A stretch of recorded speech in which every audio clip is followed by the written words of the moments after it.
الحمد لله نحمده ونستعينه ونستغفره ونؤمن به ونتوكل عليه ونعوذ بالله من شرور أنفسنا ومن سيئات أعمالنا من يهده الله فلا مضل له ومن يضلله فلا هادي له وأشهد أن لا إله إلا الله وحده لا شريك له وأشهد أن محمدًا عبده ورسوله أما بعد فأعوذ بالله من الشيطان الرجيم بسم الله الرحمن الرحيم يا أيها الذين آمنوا قوا أنفسكم وأهليكم نارا وقال الله تعالى في مقام آخر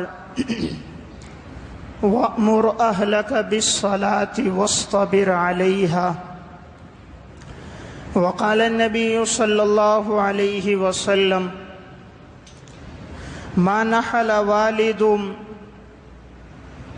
ولدا من نحل أفضل من أدب حسن رواه الترمذي وقال النبي صلى الله عليه وسلم مروا أولادكم بالصلاة وهم أبناء 7 سنين واضربوهم عليها وهم أبناء 10 سنين وفرقوا بينهم في المضاجع رواه أبو داود وقال النبي صلى الله عليه وسلم لأن يؤدب الرجل ولده أفضل من أن يتصدق بصاع رواہ الترمذی صدق اللہ العظیم۔ میرے انتہائی واجب الاحترام قابل صد احترام بھائیوں، دوستوں اور بزرگوں، میں نے آپ کے سامنے قرآن کریم کی 2 آیات اور نبی اکرم صلی اللہ علیہ وسلم کے ارشادات میں سے 3 حدیثیں پڑھی ہیں۔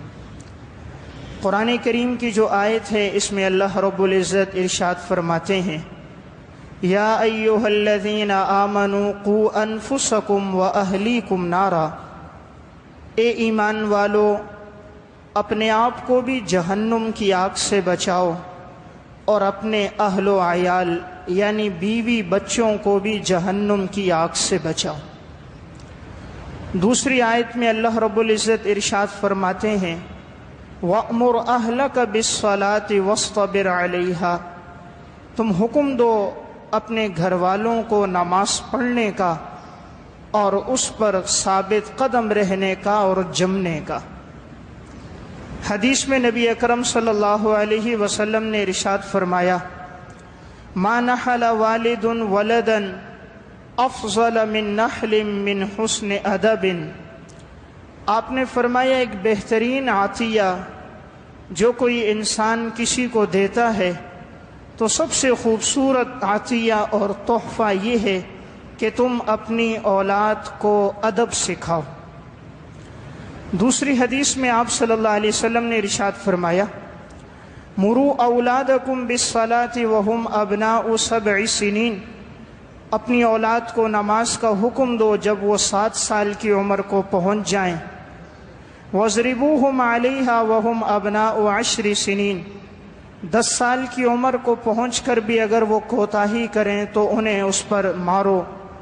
وَفَرِّقُوا بَيْنَهُمْ فِي الْمَضَاجِعِ، اور ان کے بستروں کو الگ الگ کر دو۔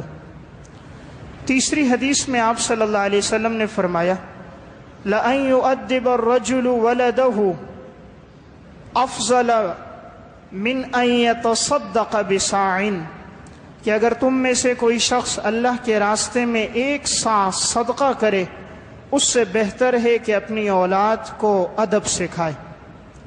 1 صاع تقریباً 1.25 کلو بنتا ہے، اگر اتنا کوئی صدقہ کر رہا ہے اس سے بہتر ہے کہ وہ اولاد کو ادب سکھائے۔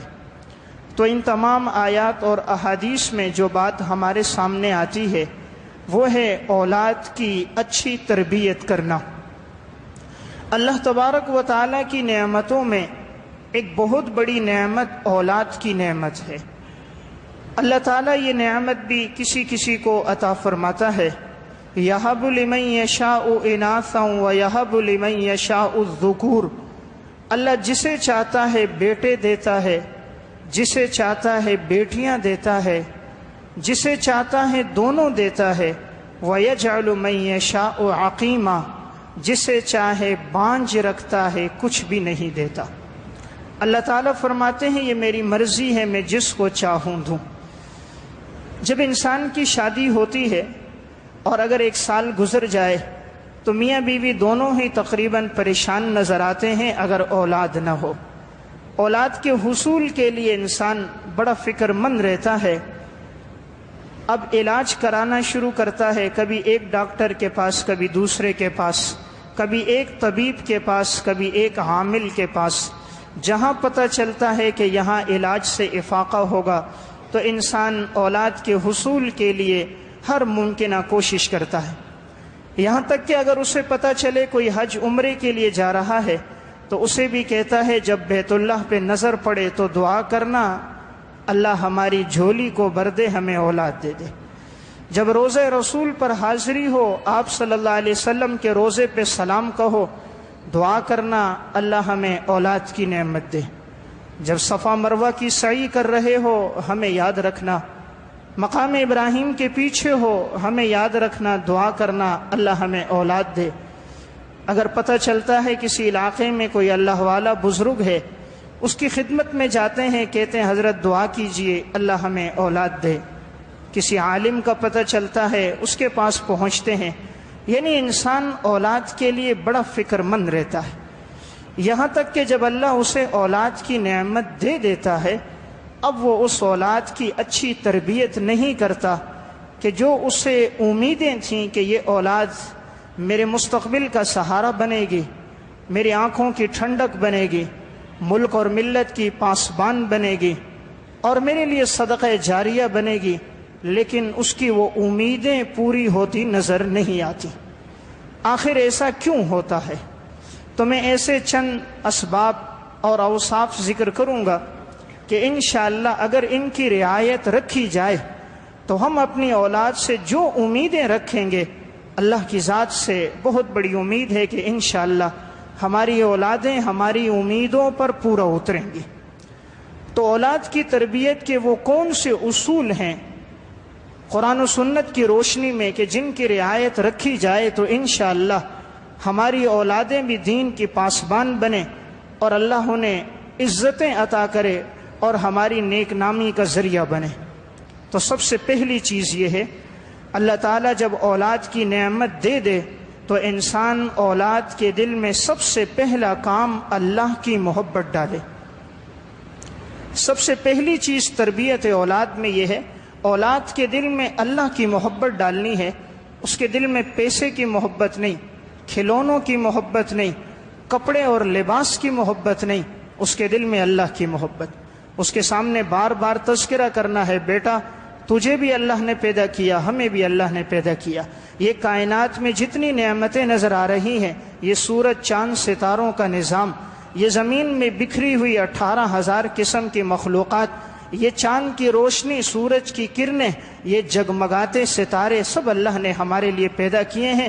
وہ ہمارا رب ہے، وہ ہمارے لیے تمام اسباب پیدا کرتا ہے۔ تو بچپن سے بچے کے سامنے اللہ کا تذکرہ، اللہ کی نعمتوں کا تذکرہ کرنا ہے تاکہ اس کے دل میں اللہ کی محبت بیٹھ جائے۔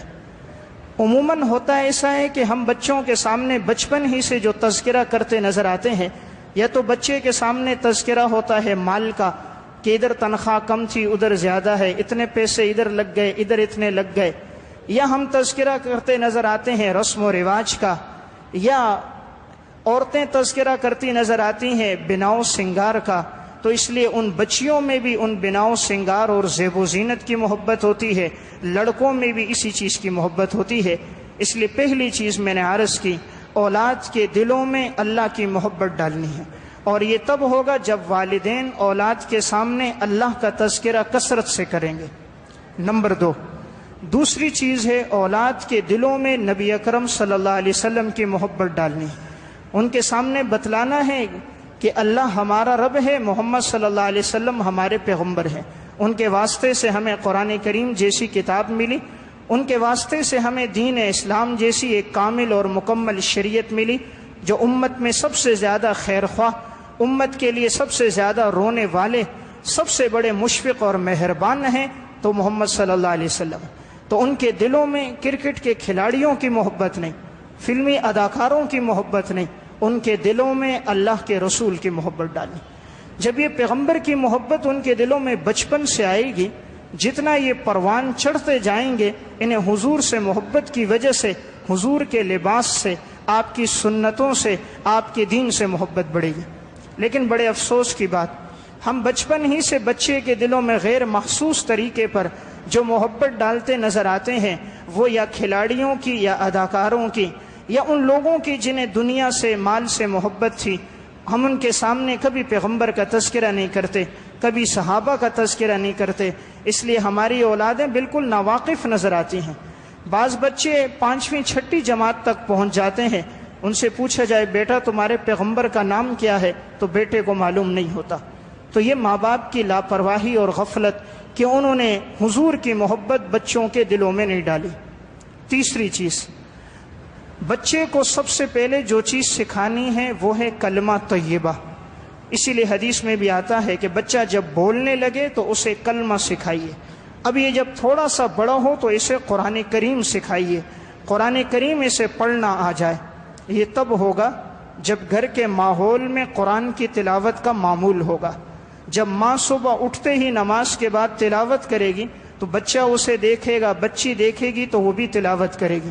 جب وہ دیکھیں گے باپ نماز پڑھ کے آتا ہے اور سراندو رکھ کر قرآن پڑھتا ہے تو یہ معصوم بچہ بھی اپنے معصوم ہاتھوں سے، اپنی توتلی زبان سے جب اللہ کا کلام پڑھے گا تو رب کی رحمتیں اتریں گی۔ جب یہ اپنی اٹکتی زبان سے اللہ کے کلام کو پڑھے گا، اللہ اس گھر میں برکتیں نازل کرے گا۔ تو تیسری چیز، بچے کے سامنے قرآن کی تلاوت کرنی ہے۔ لیکن افسوس کی بات، آج ماں باپ بچے کے سامنے نیٹ کیبل چلا رہے ہوتے، خود بھی برہنہ فلمیں اور یہ سین دیکھتے ہیں، بچوں کو بھی دکھاتے ہیں، اور پھر تمنا رکھتے ہیں کہ یہ مستقبل کا سہارا بنیں گے۔ اللہ کا قانون اندھا نہیں ہے، اللہ کی سنت کھوکھلی نہیں ہے۔ جیسا بیج ڈالو گے ویسی فصل کاش کرو گے۔ اگر اب محبت ڈالی اللہ رسول اور قرآن کی، انشاءاللہ اس کے نتائج اچھے مستقبل میں سامنے آئیں گے۔ اس لیے تیسری چیز میں نے عرض کی، بچے کے دل میں قرآن کی محبت ڈالنی ہے، اور بچے سے سننا ہے جو وہ پڑھ کر آئے۔ اگر وہ قاعدہ پڑھے، ناظرہ پڑھے، خوشی کا اظہار کرنا ہے۔ بڑے افسوس کی بات ہے، بچہ مدرسے میں پڑھتا ہے، کبھی والد مدرسے چکر نہیں لگاتا کہ میرے بیٹے نے کتنا پڑھا ہے، کتنا نہیں پڑھا۔ آج اگر بچہ اسکول نہ جائے، بچہ کالج، یونیورسٹی، نوکری پہ نہ جائے تو بیٹا بھی، باپ بھی غمگین ہوتا ہے، ماں بھی پریشان ہوتی ہے۔ کبھی ایسا بھی ہوا کہ ہماری پیشانی پہ بل آئے ہوں جب بچہ مدرسے نہ گیا ہو؟ کیا کبھی ایسا بھی ہوا کہ ہمیں ناگواری کا اظہار ہو جب بچے نے نماز نہ پڑھی ہو؟ جب ہماری نظر میں دین کی کوئی اہمیت نہیں تو رب کی نظر میں ہماری بھی کوئی اہمیت نہیں۔ اللہ کو محبت اپنے نبی اور دین سے، جو اس سے جڑا اسے اللہ سے محبت، اللہ اس سے محبت کرتا ہے۔ جب اللہ دیکھتا ہے کہ ان کا تعلق میرے دین سے ہٹا، شریعت سے ہٹا، تو اللہ کو ہماری کوئی ضرورت نہیں۔ اللہ الصمد، وہ بے نیاز ہے، وہ بے نیاز ذات ہے، وہ ہمارا محتاج نہیں ہے۔ اس لیے تیسری گزارش میں نے عرض کی، اولاد کے دلوں میں قرآن کی محبت ڈال کے انہیں قرآن پڑھانا ہے۔ اساتذہ سے تعلق رکھیں جس کے پاس آپ کا بچہ پڑھتا ہے، مہینے 2 مہینے میں چکر لگائیں، میرے بچے نے کہاں تک پڑھا، کمزوری ہے تو کیوں کمزوری ہے، کچھ ممکن ہو استاد کے ساتھ کچھ تعاون بھی کریں۔ انسان کتنی فیسیں دیتا ہے، 1500 فیس دے رہا ہے، 1000 روپے گاڑی والے کا کرایہ دے رہا ہے، 700 روپے بچے کو ٹیوشن دے رہا ہے، ہزاروں روپے اس کے فنڈ اور کتابوں پہ خرچہ کر رہا ہے۔ قرآن کے لیے کتنا خرچہ کیا، رب کے کلام سکھانے کے لیے کتنا خرچہ کیا؟ کیا آپ نے اپنے گھر میں کوئی ایسا قاری صاحب نہیں رکھا کہ وہ آپ کے بچوں کو یہاں پڑھاتا، وہ آپ کے بچوں کو دعائیں سکھاتا، نماز پڑھاتا، طرز زندگی سکھاتا، قرآن کا ترجمہ پڑھاتا؟ کیونکہ ہمارے نظر میں لارڈ میکالے کے نصاب کی اہمیت ہے، رب کے قرآن اور نبی کے فرمان کی اہمیت نہیں۔ پھر کیوں گلہ کرتے ہیں کہ یہ اولادیں دین سے واقف نہیں ہیں؟ یہ اولادیں زبان چلا رہی ہیں، یہ گریبان میں ہاتھ ڈال رہی ہیں، آخر تم نے اسے سکھایا کیا؟ تم نے اس کی تربیت کون سی کی؟ اس لیے میں نے تیسری گزارش عرض کی، نمبر 1 اللہ کی محبت ڈالنی ہے بچے کے دل میں، نمبر 2 آپ صلی اللہ علیہ وسلم کی محبت ڈالنی ہے، نمبر 3 قرآن کریم کی تلاوت اور اس کی محبت ڈالنی ہے، نمبر 4 بچے کو حلال کھلانا ہے، حرام سے بچانا ہے۔ اس لیے کہ اگر یہ بچہ ابتدا سے حرام کھانے لگ گیا اور آپ نے حرام لایا اور اسے کھلایا تو جو حرام کے لقمے سے پرورش پاتا ہے وہ کبھی بھی فرما بردار نہیں ہوتا، وہ کبھی ملک اور ملت کا پاسبان نہیں ہوتا۔ یا ایھا الرسل کلوا من الطیبات واعملوا صالحا، اے رسولوں کی جماعت حلال کھاؤ اور نیک اعمال کرو۔ اس لیے حلال کا ملے تو کھلائیں، نہ ملے بھلے بچوں کو بھوکا رکھیں لیکن رزق حلال کا کھلانا ہے، اس لیے کہ حرام کا ایک لقمہ ہوگا 40 دن کی نورانیت کو ختم کر دے گا۔ من اکل لقمۃ من حرام لم يقبل منہ صلاۃ 40 لیلۃ، جس نے ایک لقمہ حرام کا کھایا 40 دن اس کی نماز قبول نہیں ہوگی۔ آپ صلی اللہ علیہ وسلم نے فرمایا میری امت کے لوگ دعائیں کریں گے، ان کی دعائیں قبول نہیں ہوں گی۔ صحابہ نے پوچھا کیوں یا رسول اللہ؟ آپ نے فرمایا ملبسہ حرام ومشربہ حرام ومطعمہ حرام فأینى یستجاب لذلک، ان کا کھانا بھی حرام کا ہوگا، ان کا پینا بھی حرام کا ہوگا، ان کا لباس بھی حرام کا ہوگا، تو اللہ ان کی دعائیں قبول نہیں کرے گا۔ اس لیے اولاد کو حلال کھلانا ہے، حرام سے بچانا ہے۔ جو بچہ حلال کے لقمے سے پرورش پاتا ہے وہ بہادر اور شجاع ہوتا ہے، وہ والدین کی نیک نامی کا ذریعہ بنتا ہے۔ حضرت قاری محمد طیب صاحب رحمۃ اللہ علیہ، ان کے خطبات حکیم الاسلام ہے، اس میں انہوں نے ایک واقعہ لکھا۔ فرماتے ہیں کہ ہندوستان کے بادشاہ گزرے ہیں خلیفہ دوست محمد، اپنے بیٹے کو لشکر دے کر بھیجا، بیٹا لشکر لے کر گیا، قسطنطنیہ میں جہاد ہو رہا تھا۔ چند دنوں بعد خبر آئی بیٹا میدان جنگ سے بھاگ گیا، مسلمانوں کو شکست ہو گئی۔ بہت پریشان ہوئے کہ میرا بیٹا میدان جنگ سے بھاگ گیا۔ گھر آئے، گھر والی کو اطلاع دی تم نے کیسا بزدل بیٹا جنا ہے جو میدان جنگ سے بھاگ گیا ہے۔ اس نے کہا یہ خبر غلط ہے، میرا بیٹا میدان جنگ سے نہیں بھاگ سکتا۔ بادشاہ نے کہا مجھے خبر پہنچی ہے، کہا یہ خبر غلط ہے۔ بادشاہ نے کہا آج کے الفاظ میں کہوں باوثوق ذرائع سے خبر آئی ہے، کہا خبر جیسی بھی ہو غلط ہے، میرا بیٹا میدان جنگ سے نہیں بھاگ سکتا۔ اور اللہ کا کرنا ایسا ہی ہوا۔ 3 دن کے بعد خبر آئی، اللہ نے مسلمانوں کو فتح دی اور اسی نوجوان کے ہاتھ پر فتح دی۔ اب بادشاہ اپنی اہلیہ سے پوچھتا ہے تم نے کیسے کہا تھا تمہارا بیٹا نہیں بھاگ سکتا؟ اس کی گھر والی نے جو جواب دیا وہ سنانے کے لیے میں نے یہ واقعہ سنایا۔ اس نے کہا یہ بچہ تقریباً 9 مہینے میرے پیٹ میں رہا اور میں نے 9 مہینے تک ایک لقمہ حرام کا نہیں کھایا اور میں نے حلال کا کھایا۔ میں اپنے ہاتھوں سے کپڑے بنتی، ٹوپیاں بنتی، اپنے ہاتھوں سے یہ چیزیں بن کر فروخت کرتی، جو ملتا میں کھا لیتی، نہ ملتا میں فاقہ کرتی۔ میں نے یہ نیت کی تھی کہ میرا بچہ جو میرے پیٹ میں پرورش پا رہا ہے یہ حلال کے رزق سے پرورش پائے۔ اور کہا جب یہ بچہ پیدا ہوا تو جب بھی میں اسے دودھ پلاتی تھی باوضو ہو کر، قبلہ رخ ہو کر ذکر کرتے ہوئے دودھ پلاتی تھی، اور میں ہر نماز کے بعد 2 رکعت نفل پڑھتی تھی کہ اے اللہ میرے اس بیٹے سے دین کا کام لے لینا۔ جب میں نے اتنی محنتوں سے اس کی پرورش کی تھی، مجھے اللہ کی ذات پر امید تھی کہ میرا بیٹا اتنا بزدل نہیں ہو سکتا کہ میدان جنگ سے بھاگ جائے۔ جب مائیں اس طرح تربیت کرتی تھی تو اللہ اولادوں کو ایسا رہبر، رہنما، شجاع اور بہادر بناتا تھا۔ لیکن آج کی ماں بچے کو دودھ پلاتی ہے انٹرنیٹ اور کیبل کے سامنے، پہلے کی ماں دودھ پلاتی تھی تلاوت کرتے ہوئے، آج کی ماں دودھ پلاتی ہے سر پہ دوپٹہ نہیں، پہلے کی ماں دودھ پلاتی تھی باوضو ہو کر، آج کی ماں دودھ پلاتی ہے اور اس کا جسم اور لباس پاک نہیں ہوتا، پہلے کی ماں پلاتی تھی پاک صاف ہو کر، آج کی ماں دودھ پلاتی ہے لوریاں دیتی ہے گانا گاتے ہوئے، پہلے کی ماں دودھ پلاتی تھی لوریاں دیتی تھی خدا کے کلام سے۔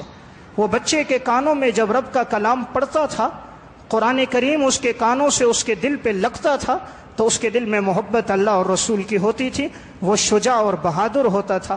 وہ ہمارے بچوں کی طرح بزدل نہیں کہ وہ چپکلیوں سے، لال بیکوں سے، چوہوں سے ڈرے، وہ رات کے اندھیرے میں گلی میں باہر نہ نکلے، اسے کسی کام کا کہو تو گھبرا جائے۔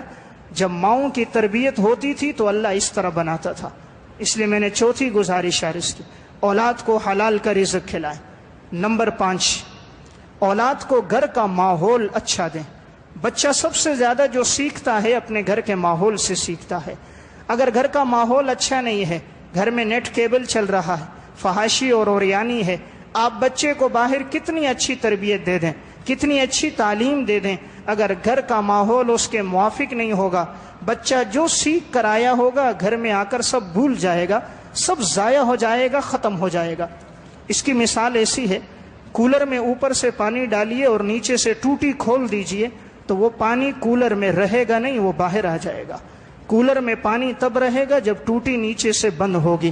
بچے کے سینے میں علم، تربیت تب ہوگی جب بچے کو گھر کا ماحول اچھا ملے گا۔ باہر سے دین سکھایا، گھر میں لا کر فحاشی اور یعنی تو جو اس نے سیکھا تھا وہ ٹوٹی کھلی اور سب باہر نکل گیا۔ اس لیے گھر کا ماحول اچھا دیا جائے۔ آج ہم کہتے ہیں بچے لٹیرے بن گئے، بچے ڈاکو بن گئے، نافرمان بن گئے۔ آج بچے فلمی اداکاروں کی طرح گلیوں میں گھومتے ہوئے ان کی طرح وہ الفاظ، وہ کلمات کہتے نظر آ رہے ہیں۔ یہ سب کچھ انہوں نے کہاں سے سیکھا ہوتا ہے؟ یہ ماں باپ کے ساتھ بیٹھ کر تفریح کے نام پر ان غلاظت برے پروگراموں سے سیکھا ہوتا ہے۔ یہ کہیں سینما ہالوں میں نہیں گئے ہوتے۔ انہوں نے جو کچھ سیکھا اپنے گھر سے سیکھا، جو کچھ سیکھا ماں باپ کے ساتھ بیٹھ کر سیکھا۔ پھر وہ کیوں کہتے ہیں یہ بچے نافرمان ہیں، یہ بچے فحاشی اور یعنی بے حیائی میں لگ گئے؟ انہوں نے خود انہیں گھر کا ماحول اچھا نہیں دیا۔ حضرت شیخ الاسلام مفتی محمد تقی عثمانی صاحب دامت برکاتہم، حضرت کی کتاب ہے تراشے، حضرت نے اس میں واقعہ لکھا۔ یہ 1971 عیسوی کا روزنامہ مشرق 22 اپریل کا واقعہ۔ 1971 عیسوی یعنی آج سے تقریباً 48 سال پہلے کا، جس دور میں اتنی فحاشی اور یعنی بے حیائی نہیں تھی، انٹرنیٹ اور کیبل اتنے عروج پہ نہیں تھا جو آج ہے۔ 48 سال پہلے کا واقعہ ہے جو اس روزنامہ مشرق راولپنڈی میں بھی چھپا تھا۔ واقعہ یہ تھا کہ ایک بچہ اپنے ماں باپ کے ساتھ 7ویں جماعت میں یہ پڑھتا تھا، تو والد نے گھر میں VCR لایا اور ایک فلم لگائی۔ بچہ اپنے ماں باپ کے ساتھ وہ فلم اس نے دیکھی۔ اب اس اداکارہ کی محبت اس کے دل میں آ گئی، اب ایسی دل میں آ گئی، اسے ایسا عشق ہو گیا۔ ماں باپ بھیجتے بچے کو اسکول تو وہ وہاں نہ جاتا اور سینما میں جاتا، اس کی فلم دیکھتا۔ باپ کو جب پتہ چلا تو باپ نے غصے میں گھر سے نکال دیا۔ اس نے اس ایک اداکارہ کی ایک فلم 63 دفعہ اور حضرت لکھتے ہیں دوسری فلم 39 دفعہ دیکھی۔ دیکھنے کے بعد اب وہ ایک مجنون اور دیوانہ سا تھا۔ حالت اس کی ایسی تھی، روزنامہ مشرق والوں نے جب اسے دیکھا تو اس نے دائیں ہاتھ پر سگریٹ کے ساتھ ہاتھوں کو جلا کر اس محبوبہ کا نام لکھا تھا، بائیں ہاتھ پر بلیٹوں کے ساتھ ہاتھ کو کاٹ کے اس کا نام لکھا ہوا تھا۔ نشے میں پڑا ہوا تھا، پھٹے پرانے کپڑے تھے، بال بکھرے ہوئے تھے، گرد و غبار تھا، زبان باہر تھی، چہرے کا رنگ پیلا تھا۔ پوچھا گیا آپ کو آخر پہلی مرتبہ تم نے وہ فلم کہاں دیکھی کہ اس کے عشق میں تم اتنے پڑ گئے؟ اس نے کہا پہلی دفعہ اپنے والدین کے ساتھ دیکھی تھی۔ تو یہ بچہ جو سیکھتا ہے ماں باپ کے ساتھ گھر کے ماحول سے سیکھتا ہے۔ اس نے وہاں پہلی دفعہ دیکھی اور پھر ایسا عشق بڑھا کہ ماں باپ سے بھی گیا، نافرمان بھی ہو گیا، تعلیم سے بھی نکلا، نشے میں بھی پڑ گیا، فٹ پاتھوں پہ سونے لگا اور ہاتھوں پہ بلیٹوں اور سگریٹوں سے اس مجنونہ کے نام لکھنے لگا۔ اس لیے میں نے ایک گزارش عرض کی، گھر کا ماحول دین کے مطابق کریں، اللہ رسول کی تعلیمات کے مطابق کریں تو آپ کو اچھے نتائج اپنی اولاد سے حاصل ہوں گے۔ ورنہ آپ دیکھیں گے جو کچھ پڑھا ہے وہ آپ کا بچہ جب گھر آئے گا سب بھول جائے گا۔ ایک اہم چیز اس پہ نظر ہونی چاہیے، آپ کا بچہ کیا پڑھ رہا ہے اور آپ کا بچہ کیا دیکھ رہا ہے۔ ماں باپ غفلت میں ہوتے ہیں، کہتے ہیں بچہ ہے جو پڑھ رہا ہے پڑھنے دو، وہ موبائل پہ جو دیکھ رہا ہے دیکھنے دو۔ نہیں، وہ بچہ ناسمجھ ہے۔ اس کی مثال ایک درخت کی ہے، اب وہ اوپر کی طرف جا رہا ہے، یہ کومپل ہے۔ اگر اس کی صحیح تربیت کی تو یہ سیدھا تناور درخت بنے گا اور اس کی چھاؤں سے پورے علاقے کو فائدہ ہوگا، اور اگر اس کی تربیت نہیں کی یہ ٹیڑھا ہوا تو اس کا نقصان صرف اس کا نہیں لوگوں کا بھی نقصان ہوگا۔ تو دیکھیں آپ کا بچہ کیا پڑھ رہا ہے، کمرے میں جائیں اس کے ہاتھ میں کون سا ڈائجسٹ ہے، وہ موبائل کی نیٹ میں کون سی ویب سائٹیں استعمال کر رہا، وہ کیا دیکھ رہا ہے، آپ کی نظر ہونی چاہیے۔ اچانک کمرے میں جا کر اس کے موبائل کو لیں اور استعمال کریں۔ آج یہ کہتے ہیں یہ ہر ایک کا اپنا موبائل ہے، جس طرح استعمال کرے۔ وہ بچہ ناسمجھ ہے، اسے اچھے اور برے کی تمیز نہیں، اسے اپنے نفع اور نقصان کا پتہ نہیں۔ ماں باپ کو اس پہ نظر رکھنی چاہیے، میرا بچہ کیا دیکھ رہا ہے، میرا بچہ کیا پڑھ رہا ہے۔ اگر یہ چاہیں کہ اولاد نیک بنے تو نظر رکھیں آپ کا بچہ کس کے ساتھ اٹھتا بیٹھتا ہے، اس کے دوست کون ہے۔ اس لیے کہ انسان اپنے دوستوں کے طریقوں پر ہوتا ہے، جیسے دوست ہوتے ہیں ویسا اس کا رویہ، ویسا اس کا مزاج، ویسے اس کے عقائد و نظریات ہوتے ہیں۔ تو نگاہ رکھیے کہ آپ کے بچے کا اٹھنا بیٹھنا کن کے ساتھ ہے۔ اگر اچھے دوستوں کے ساتھ نہیں ہے تو فوراً تنبیہ کر دیں۔ عموماً بچہ جو نشے میں پڑتا ہے دوستوں کی وجہ سے پڑتا ہے، غلط محفلوں اور صحبت کی وجہ سے پڑتا ہے۔ اس لیے والدین اس پہ بھی نظر رکھیں بچے کا اٹھنا بیٹھنا کن کے ساتھ ہے۔ بچے کی صحت پر بھی نظر ہو، آئے دن بچہ کمزور کیوں ہو رہا ہے، آخر بچے کو صبح نیند کیوں آ رہی ہے، اس کی نیند پوری کیوں نہیں ہو رہی، اس کے مزاج میں چڑچڑا پن کیوں آ گیا ہے، اس کی صحت گرتی کیوں جا رہی ہے، آئے دن اس کے چہرے کا رنگ بدلتا کیوں جا رہا ہے، کہیں رات غلط استعمال تو نہیں ہو رہی، کہیں موبائل غلط چیزوں کے دیکھنے میں صرف تو نہیں ہو رہا۔ تو والدین اس چیز پہ نظر رکھیں گے تو انشاءاللہ اولاد سے جو امیدیں وابستہ ہیں وہ امیدیں انشاءاللہ ان کی پوری ہوں گی۔ والدین کی ذمہ داری ہے اپنی اولاد کو خدمت کا عادی بنائیں، ان کے دلوں میں خدمت کا جذبہ ڈالیں، ان سے کہیں بیٹا یہ کام کرو یہ کام کرو۔ پہلے ایک وقت تھا کہ ایک بچہ پورے علاقے کا کام کرتا تھا، آج بچہ گھر کا کام نہیں کرتا۔ بچے کو پیسے دے دیے، بیٹا ذرا بازار سے دودھ لے آؤ، وہ بیٹا جب تک دودھ لے کر آتا ہے وہ مہمان چلے جاتے ہیں۔ آخر گلی کے کونے پر دکان ہے تو آدھا گھنٹہ کیوں لگ گیا، بچہ اتنی تاخیر کیوں کر رہا ہے۔ اب والدین دیکھتے ہیں بیٹے سے پانی مانگا، بیٹا پانی دو، وہ نہیں دیتا، خود اٹھ کے لے آتے ہیں۔ بچے کو روٹی کا کہا، نہیں لائی، خود لے گئے۔ نہیں، بچے کو خدمت کا عادی بنائے، اگر اس میں کمی دیکھیں تو تنبیہ کریں۔ یہی اللہ کے رسول کا فرمان ہے، لا ترفع عنہم عصاک ادبا، ادب کی لاٹھی ان سے مت اٹھاؤ، ادب کی لاٹھی ساتھ رکھو۔ دو سونے کا نوالا دیکھو شیر کی نظر سے، دو سونے کا نوالا دیکھو شیر کی نظر سے۔ یہی شریعت بتا رہی ہے، لا ترفع عنہم عصاک ادبا، ادب کی لاٹھی ان سے نہیں اٹھانی۔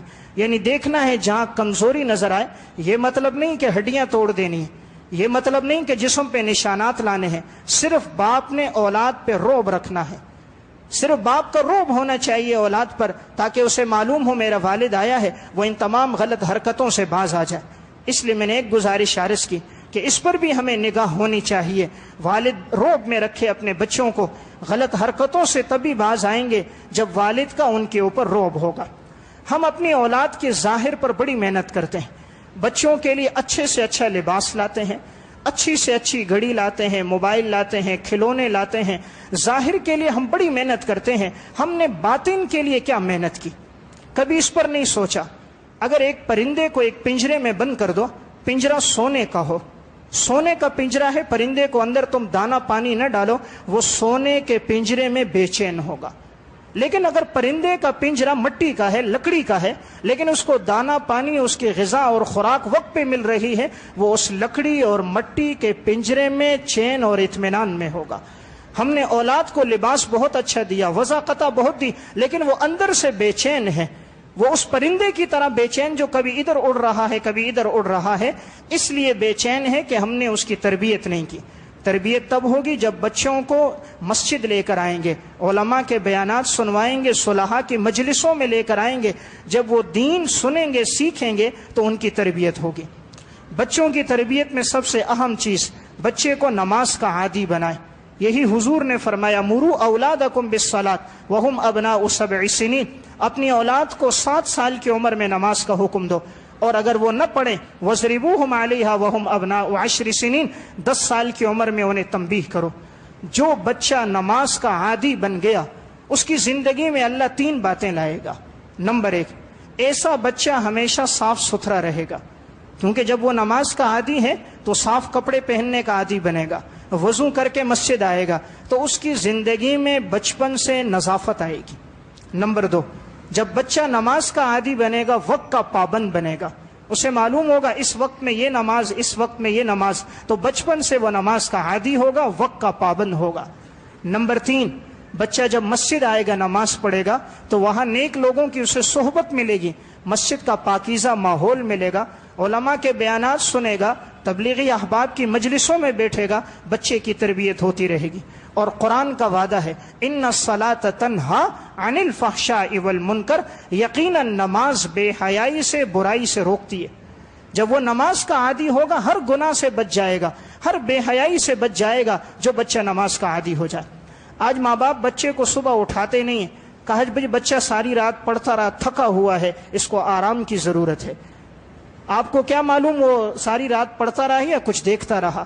آپ نے کہاں نظر ڈالی؟ تو ہماری نظر میں نماز کی اہمیت نہیں ہے، اس لیے ہمارے بچے دین سے دور ہیں۔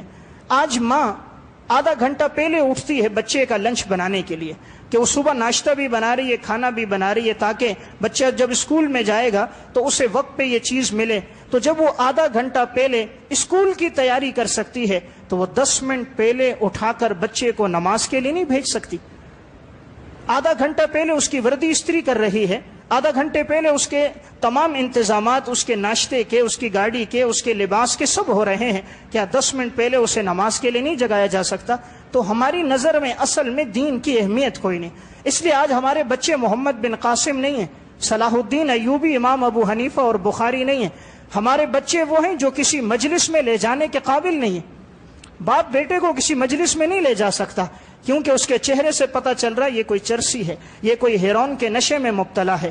وہ بچہ ایسا بے ادب ہے، گفتگو ایسی کرتا ہے کہ اگر وہ بات کرے تو باپ سر جھکا دیتا ہے۔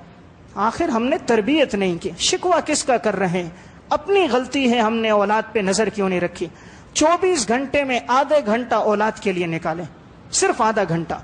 24 گھنٹے میں 30 منٹ اولاد کے لیے نکالیں، کہ اس 30 منٹ میں آپ صرف اپنے بچے کو دیکھیں، ان کی باتیں زیادہ سنیں، اپنی بات کم رکھیں۔ بیٹا آج آپ نے کیا پڑھا، سنیں اس سے، اس کی دل کی باتیں سنیں، سننے کے بعد اس کی اصلاح کریں۔ جب آپ آدھا گھنٹہ اس کا نکالیں گے، انشاءاللہ امید ہے آپ کی اولادیں آپ کی امیدوں پہ پورا اتریں گی۔ لیکن یہ وہ نکالے گا جس کے دل میں اہمیت ہو۔ جب باپ صبح 8 پہ کام کو گیا، رات 7 بجے واپس آیا، پھر دوستوں کے ساتھ 3-4 گھنٹے مجلسوں میں گیا، واپس لوٹ کر آیا تو ہاتھ میں موبائل، جب تک نیند نہ آئی تو نیٹ کیبل، تربیت کون کرے؟ باپ بھی فارغ نہیں اور ماں بازاروں سے فارغ نہیں، کبھی کیریا، کبھی 6 نمبر، کبھی طارق روڈ، وہاں سے آئی تو پڑوسیوں کے گھروں میں، وہاں سے لوٹی تو محفلیں لگ گئی، تربیت کون کرے؟ اسی لیے بچے کی تربیت آج موبائل کر رہا ہے، بچہ نیٹ کیبل دیکھ رہا ہے، تو تربیت کہاں سے ہو؟ اس لیے میں نے اولاد کی تربیت پر یہ جو گفتگو عرض کی، اس کا بنیادی مقصد آج تقریباً معاشرے میں 70% لوگ اولاد سے پریشان ہیں۔ ہر تیسرا آدمی ملتا ہے یہ کہتا ہے مفتی صاحب کوئی تعویذ دیں، کوئی وظیفہ بتائیں، اولاد نافرمان ہے۔ اس کی بنیادی وجہ ہماری اپنی کچھ کمزوریاں ہیں جس پہ ہم نگاہ نہیں ڈالتے۔ اس کے ساتھ ساتھ 2 باتیں عرض کر کے بات ختم کروں گا۔ اپنی اولاد کے لیے ہمیشہ دعا کریں، اللہ نے دعا میں بڑی طاقت رکھی ہے، بد دعا کبھی نہ کریں۔ چاہے بچہ آ کر آپ کا بگڑ بھی چکا ہے، دعا کرتے رہیں، اللہ تعالیٰ نے دعا میں ایسی تاثیر رکھی ہے۔ حدیث میں آتا ہے، نبی اکرم صلی اللہ علیہ وسلم نے ارشاد فرمایا، 3 دعوات مستجابات لا شک فیہن، 3 دعائیں ایسی ہیں جس کی قبولیت میں کوئی شک نہیں۔ نمبر 1 دعوت الوالد لولدہ، والد کی دعا اولاد کے لیے۔ نمبر 2 دعوت المسافر، مسافر کی دعا۔ نمبر 3 دعوت المظلوم۔ یہ 3 دعائیں ایسی ہیں، آپ صلی اللہ علیہ وسلم نے فرمایا ان کی قبولیت میں کوئی شک نہیں۔ اس لیے بچہ اگر نافرمان بھی ہے ہمیشہ دعا کریں، بد دعا نہ کریں۔ بد دعا تیر بہدف فوراً لگے گی، بعد میں آپ کو پچھتاوا ہوگا۔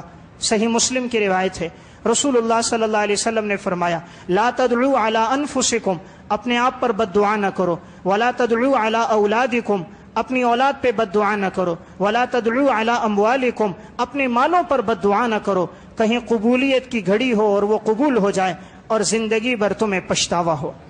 خطبات فقیر میں ایک واقعہ ہے کہ ایک بچہ ماں کا نافرمان تھا، ابھی بچپن کا زمانہ تھا، تو ماں نے ایک دفعہ غصے میں اسے کہا کہ اللہ تجھے ریل گاڑی کے نیچے لے کر آئے اور تیرے ٹکڑے میں جمع کر۔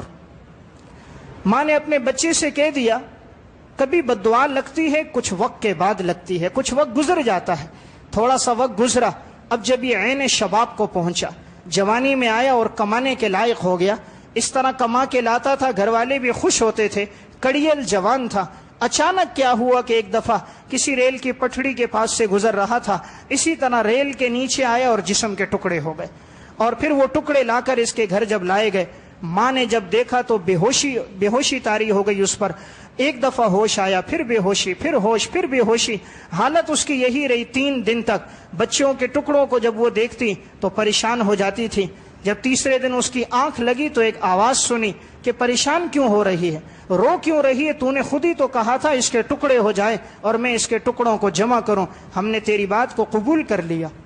اس لیے اولاد کے لیے بد دعا نہ کرے، ہمیشہ دعا کرے، کوئی قبولیت کی گھڑی ہوگی انشاءاللہ، امید ہے وہ اولاد دین پر آ جائے گی اور ممکن ہے وہ آپ کی امیدوں پر پوری اتر جائے۔ آخری ایک گزارش، اپنی اولاد کے سامنے اپنے والدین کی قدر کریں، اپنی اولاد کے سامنے اپنے والدین کی قدر کریں تو آپ کی یہ اولاد آپ کی قدر کرے گی۔ آج دیکھنے میں یہ آتا ہے کہ دیکھ رہا ہوتا ہے بچہ کہ دادا سامنے ہے، لیکن باپ اپنے باپ کی یعنی اس بچے کی دادا کی قدر نہیں کر رہا، دادی کو نظر انداز کر رہا ہے، بد اخلاقی سے پیش آ رہا ہے۔ یہی چھوٹا یہ سب کچھ دیکھ رہا ہوتا ہے تو مکافات عمل پھر یہ ہوتا ہے جو اس نے کیا ہوتا ہے، پھر اس کی اولاد اس کے ساتھ ویسا ہی کرتی ہے۔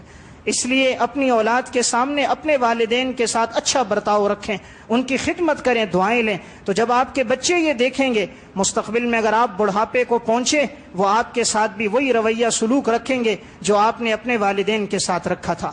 میں ایک واقعہ عرض کروں جو اس مکافات عمل پر وضاحت کرتا ہے، جیسا تعلق ہوتا ہے ویسا ہی اسے بدلہ ملتا ہے۔ ایک شخص کے 2 بیٹے اور 4 بیٹیاں تھیں۔ اب اس کی گھر والی کا انتقال ہو گیا، بچوں کی اس نے پرورش کی، بچوں کی شادیاں بھی ہو گئی۔ اب یہ شخص بڑھاپے کی عمر کو پہنچ گیا، بوڑھا ہو گیا۔